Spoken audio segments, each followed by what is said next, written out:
Hello everyone, আজকে এটা আমার হাজব্যান্ডের বার্থডে ভ্লগ। 2nd জুলাই 2024-এ আমি মিডনাইটে ওকে কেক বানিয়ে সারপ্রাইজ দিই আর একদম ঘরোয়াভাবে আমরা ছোট্ট করে সেলিব্রেট করি। দেন পরের দিন সকালে ওর পছন্দের ব্রেকফাস্ট বানিয়ে ওকে দিই আর একটু কিছু গিফট। তারপরে আমরা রেডি হয়ে আমাদের লাঞ্চের প্ল্যান ছিল, তাই আমরা বেরিয়ে পড়ি। বেরোতেই কি বৃষ্টি, বাট সুন্দর বৃষ্টি এনজয় করতে করতে আমরা পৌঁছে যাই আমাদের ডেস্টিনেশনে। আজকের ডেস্টিনেশন আইটিসি রয়্যাল বেঙ্গল, সেখানে আমাদের লাঞ্চ করার ছিল। সেইখানে আমরা নানান ধরনের কুইজিন ট্রাই করি অ্যান্ড অনেকটা টাইম কাটাই, কারণ এত রকম খাবার ছিল, কোনটা ছেড়ে কোনটা খাবো বুঝে উঠতেই যেন অনেকটা সময় লেগে গেল। Two starter, two main course, then dessert, what not, আর সবগুলোই ছিল ভীষণ ইয়ামি। তো আমরা সেখানে বেছে বেছে যতটা খাওয়া সম্ভব একটু একটু করে সবই ট্রাই করি, কিন্তু যেটা ট্রাই করতে একদমই মিস করিনি সেটা হলো ডেজার্টটা। ডেজার্ট ওয়াজ টু গুড। আর তারপর সেইখানে ওর বার্থডে আরেকবার কেক কেটে সেলিব্রেট করে সেই কেক হাতে আমরা ফিরে আসি বাড়িতে। এইভাবেই আমাদের সেদিনটা কেটে গেছিলো। আর নেক্সট দিন ছিল আরেকটা বড় প্ল্যান, মন্দারমণি ঘোরার প্ল্যান। সো যেমন প্ল্যান তেমন বেরিয়ে যাওয়া। বাসের টিকিট করা ছিল। ফার্স্টে বাস স্টপ দিল আজাদ হিন্দ ধাবায়, সেখানে ব্রেকফাস্ট সেরে আমরা চলে গেলাম আমাদের resort, silver sand eco resort. The resort was too good. আর আমাদের রুমটা ছিল সি ভিউ রুম, সেখান থেকে সমুদ্র, swimming pool, everything was totally visible.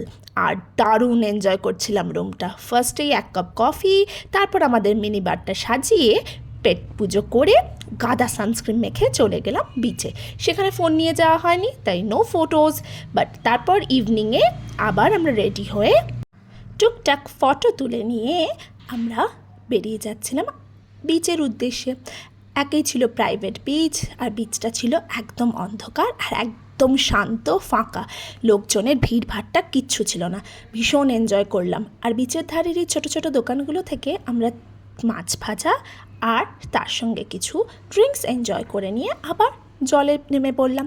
একটুখানি পা ভিজিয়ে নিয়ে জলে, তার পাশেই ছিল শেরি বেঙ্গলে রিসর্ট। তো সেখানে চলে যাই, সেখানে খানিকটা টাইম কাটাই, একটু খাওয়া দাওয়া করি। সেই রিসর্টটাও ছিল খুবই সুন্দর, কিন্তু জায়গা না থাকায় আমরা সেটা বুক করতে পারিনি। So back to our resort. সেখানে এসেই দেখলাম পুল সাইডে তখন চলছে গান, লাইট, লোকজন সবাই ঝাপাঝাপি করছে। তাই আমরাও রেডি হয়ে চলে গেলাম পুলে। অ্যাগেন ফটো তোলা হয়নি, এসেই পেয়েছিল খেদে খেয়ে নিয়ে।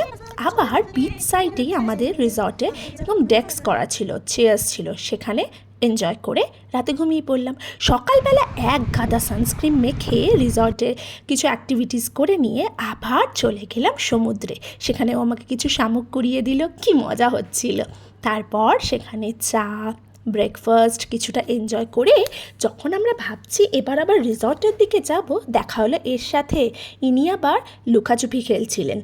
তারপর আর কি বেশ খানিকটা সমুদ্রে ঝাপাঝাপি হলো আবারও, কারণ সমুদ্র থাকবে আর আমরা নামবো না, সেটা কি হয়? সমুদ্র দেখলে নিজেকে আটকে রাখা একদমই যায় না। কিন্তু এবার তো ফিরতে হবে, কারণ আস্তে আস্তে আমাদের চেক আউটের টাইম হয়ে আসছিল। তাও খানিকটা টাইম ডেকে কাটিয়ে পুলের কাছে চলে এলাম।